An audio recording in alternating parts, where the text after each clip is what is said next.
기댐의 미학, 자립의 신화 넘어 장애 예술이 여는 틈. 이혜수, 서강대학교 미디어융합연구소 연구교수. 1. 근대미학의 해체. 장애 예술의 존재론적 전환. 근대미학은 예술가를 선천적 재능을 지닌 존재로 규정했다. 이 관점에서 예술적 영감은 외부의 조력과 절연된 개인의 역량이며 작품은 그 역량이 물리적으로 조형된 순수한 결정체다.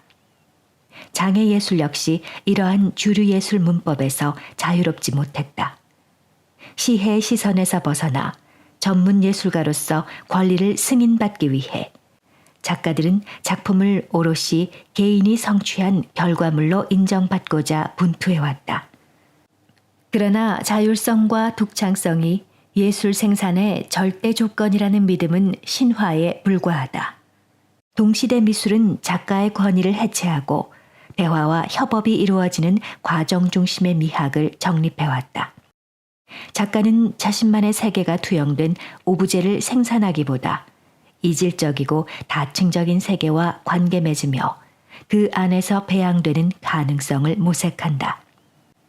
미술계의 이러한 지각 변동은 장애 예술을 바라보는 시선의 근본적인 전환을 요청한다. 모든 창작이 본질적으로 소통과 교섭 속에서 일어나는 행위라면 장애 예술인들이 창작 과정에서 마주하는 긴밀한 연결과 협업은 미학적 결격 사유가 될 수 없다. 그것은 근대 미학이 은폐해온 인간의 실존 조건, 즉 취약성과 상호 의존성을 정직하게 드러내는 현현에 가깝다. 관계기술, 기꺼이 기어이 기대어는 창작의 영토를 점령해온 독창성의 유령을 걷어내고 그 과정에 숨인 수많은 기댐을 미학의 중심부로 끌어올린다. 전시는 장애예술인과 비장애인의 수평적 협력과 예술 공동체가 쌓아올린 시간의 켜를 조명한다. 관객의 참여를 거쳐 완성되는 작품은 물론 기술, 물질적 인프라나 사회적 지지망처럼 보이지 않는 조건들이 얽혀 예술로 승화되는 과정을 입체적으로 펼쳐낸다. 이 모든 마주침의 여정은 관계 기술이라는 미학적 성취로 선언된다. 장애 예술은 함께 있음을 추동하는 공동의 경험이다. 작가는 단독적 세계 빗장을 풀어 타자를 초대하고 관객과 활동가는 그 미지의 세계에 가닿기 위해 자신의 신체와 시간을 동기화한다. 이 상호 진입의 순간 서로 다른 주체들은 기꺼이 기대어 동행하는 함께하기를 발명해낸다.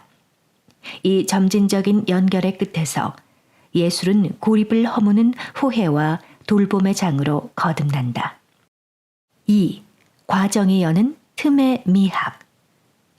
전시 관계 미술의 미학적 성취는 틈이라는 개념을 경유할 때 구체적인 의미를 획득한다. 틈은 해체와 연결의 의미를 모두 담아내는 흔치 않은 단어다. 그것은 틈이 벌어졌다와 같이 공간의 균열 상태를 가리키는 동시에 틈이 필요하다와 같이 회복을 위한 시간적 겨를을 함축한다. 이러한 틈의 속성은 인간관계에서도 동일하게 교차한다. 틈은 너와 나의 사이에서 발생한 심리적 거리감을 뜻하지만 이 거리감은 고립과 단절에 머물지 않으며 어울려 있는 여러 존재 사이를 가능하게 하는 관계적 여백으로 전환된다. 이렇듯 틈의 다의적인 성격은 완결된 구조에 생긴 물리적인 결손이나 공백이 아니라 다른 존재들이 얽히는 생성과 순환의 시공간임을 보여준다. 스스로 온전할 수 있다는 개인의 경계에 균열이 생길 때 타자가 들어설 자리가 마련되고 그 사이 공간에서 고립을 허무는 새로운 매듭이 시작되기 때문이다. 장애 예술은 틈이 만든 사이 공간이 고유한 미학적 문법으로 번역되는 장이다. 이곳에서 장애 예술인과 조력자 사이에 사소해 보이는 대화는 단순한 에피소드를 넘어 작품의 이행 과정을 이끄는 동역학으로 작동한다. 동시에 이들의 현장은 효율과 신속성을 앞세우는 사회적 속도에서 벗어나 서로의 취약성에 기반한 상호 의존성을 실천 동력으로 삼는다. 장애 예술인과 비장애 매개자가 만나 상이한 신체 언어를 번역하는 시간은 결코 매끄럽지 않다. 그러나 오독과 지연을 감내하며 주파수를 맞춰가는 과정은 결과 중심의 미학적 관습을 넘어서는 틈의 시간이 된다. 나아가 이 틈은 엘리트주의 예술이 독점해온 권위의 중심부를 거두어내며 다차원적인 교류를 가능하게 한다.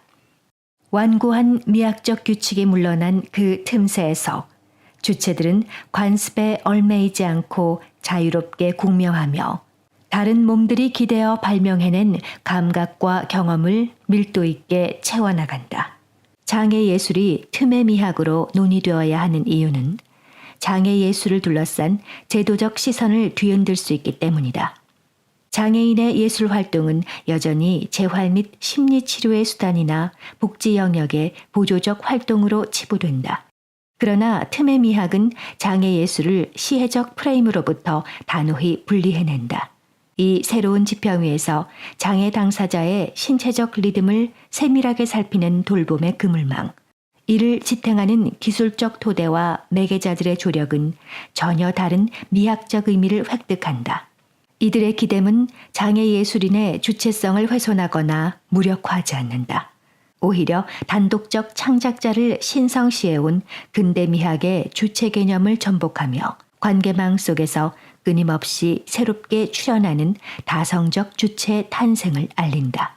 단독적 주체의 성벽을 허물고 서로의 신체 언어와 물질적 조건들이 얽힌 공동의 삶을 조형해내는 것이다. 상호 의존성 속에서 빚어지는 관계망은 장애 예술을 하나의 장르로 묶어두는 관성을 깨뜨리고 이 장에 연루된 모든 주체의 세계를 확장하는 해방적 계기를 마련한다. 3. 취약성과 상호 의존성이 정초하는 못말들. 독립성과 자율성을 인간의 조건으로 설정해온 근대적 주체 모델 속에서 취약성과 의존성은 오랫동안 개인의 결함이나 무능력을 가리키는 낙인이었다. 이 같은 인간관은 기능적으로 온전한 보편적 신체를 돌봄의 주체로 위치시키는 반면 장애인을 늘 돌봄을 필요로 하는 의존적 객체로 규정했다. 지배적 상상력 안에서 장애의 몸은 특수하고 예외적인 취약성 영역으로 밀려나고 극복해야 할 비정상성으로만 고정되어 왔다. 이에 맞서 페미니즘 윤리학은 주체성을 연결과 관계 속에서 재구성하며 취약성이 인간 공통의 토대임을 천명한다. 자족적으로 완전해 보이는 주체 역시 삶의 매 순간 타인의 돌봄과 사회적 인프라에 의존하며 살아간다. 홀로 태어나 제 힘으로 살아갈 수 없는 인간은 아무도 없기에 우리는 모두 본디 취약하고 의존적이라는 조건에서 벗어날 수 없다. 이러한 인식적 전환은 주디스 버틀러의 사유에 이르러 한층 더 전위적인 정치성을 띠게 된다. 버틀러는 취약성이 모두의 실존적 조건임을 인정할 때 새로운 연대가 가능해진다고 역설한다. 삶의 위태로움과 유한성에 끊임없이 노출되어 있다는 감각이 우리를 무력함에 가두지 않고 외부의 폭력과 불평등에 맞설 상호 책임과 연대 끈을 소환하기 때문이다. 주체성을 취약성과 상호 의존의 관계에서 재구성하려는 철학적 기획은 앞서 정의한 틈의 미학과 필연적으로 공명한다. 틈의 미학이 주체들 사이의 만남과 대화, 교감을 본질로 삼는다면 그 관계를 촉발하는 동력은 다름 아닌 혼자서는 완성될 수 없다는 존재론적 취약성이기 때문이다. 타자와 조우하고 어우러지는 틈새에서 의미를 획득하는 예술은 인간이 서로의 불완전함에 기대어 사는 존재임을 드러내며 보편적 상호 의존성을 감각하게 한다. 틈의 렌즈를 통과한 장애 예술은 비장애 중심 사회의 오만을 뒤엎는 강력한 비평적 실천이 된다. 장애 예술은 주류 사회가 무능력과 수동성으로 간주해온 취약한 몸을 미학적 전선으로 끌어올린다. 나아가 장애 예술인과 비장애 매개자가 창작의 순간마다 얽히고 기대는 과정은 능력주의적 자립신화의 균열을 내며 상호 의존이 가진 진정한 가치를 드러낸다. 그 연장선에서 전시 관계 기술에 놓인 작품들은 어느 한쪽의 일방적 도움이 아니라 서로의 신체와 감각을 기꺼이 내어주는 함께 돌봄의 창작 과정을 통해 빚어졌다. 조안 트론토의 지적처럼 함께 돌봄은 돌봄의 주체와 대상이 이분법적으로 나뉘는 것이 아니라 모두가 각자의 불완전함을 마주할 때 성립한다. 예술가와 매개자가 서로의 빈틈을 내어주고 채우며 공동의 미학을 일구는 전시 풍경은 장애를 불능의 영역에 가두던 왜곡된 시각을 거두어내고 취약한 신체들의 공생 가능성을 열어낸다. 예술이라는 무대 위에서 보살핌과 의존이 시혜가 아닌 상호 존중과 연대 에토스로 전환됨으로써 전시는 우리 사회가 나누어야 할 함께 돌봄의 감각을 구체화하는 급진적인 공간으로 확장된다. 4. 말 걸기와 듣기의 틈에서 피어나는 장애 예술. 장애 예술은 창작을 둘러싸고 벌어지는 소통과 관계 맺음을 예술의 영역으로 끌어안는다. 이 소통에 참여하는 주체들은 각자의 취약성을 감당하며 무수한 어긋남을 겪는다. 장애의 못말은 지배적 규범의 언어에서 비껴나 있어 늘 타자에게 온전히 닿는데 실패하기 때문이다. 그러나 버틀러는 이 불투명함이야말로 소통이 출현하는 자리라고 선언한다. 그에 따르면 소통 과정에서 삶의 불투명성과 무지는 실패와 좌절이 아니라 나와 너의 관계를 단단하게 묶어주는 토대다. 오히려 타자를 완벽하게 이해했다는 환상에 도취해 내가 누구인지 묻지 않고 내가 누구인지 설명하기를 중단할 때 윤리적인 만남은 축소된다.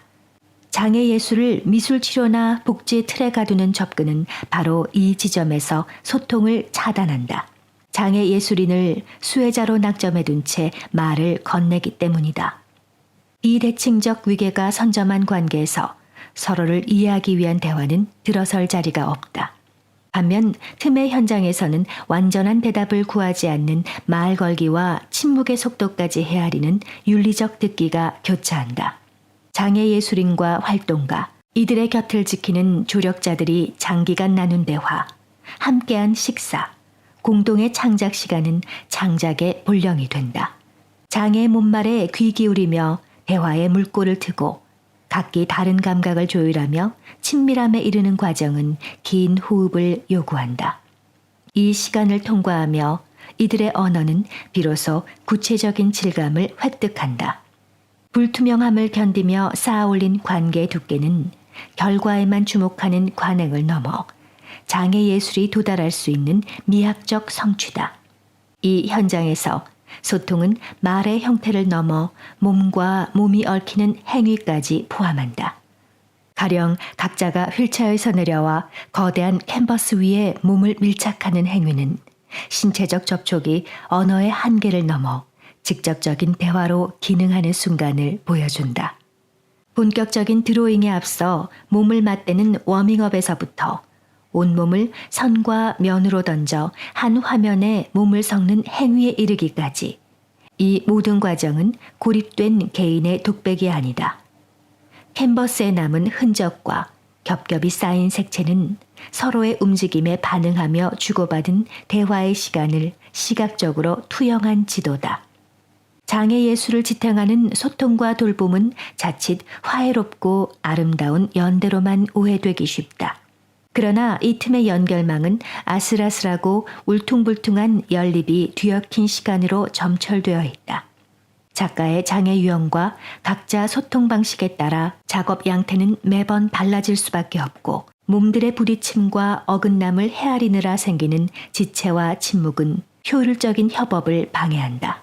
그러나 이들이 만들어내는 불협화음은 그 불협화음 속에서 어떻게든 화음을 도출하려는 적극적인 실천이다. 때로 박자가 어긋나고 음이 이탈할지라도 연루된 이들은 서로를 놓지 않으려 분투한다. 이 불완전하고 소란스런 과정에서 공동의 연결망은 더욱 단단해진다.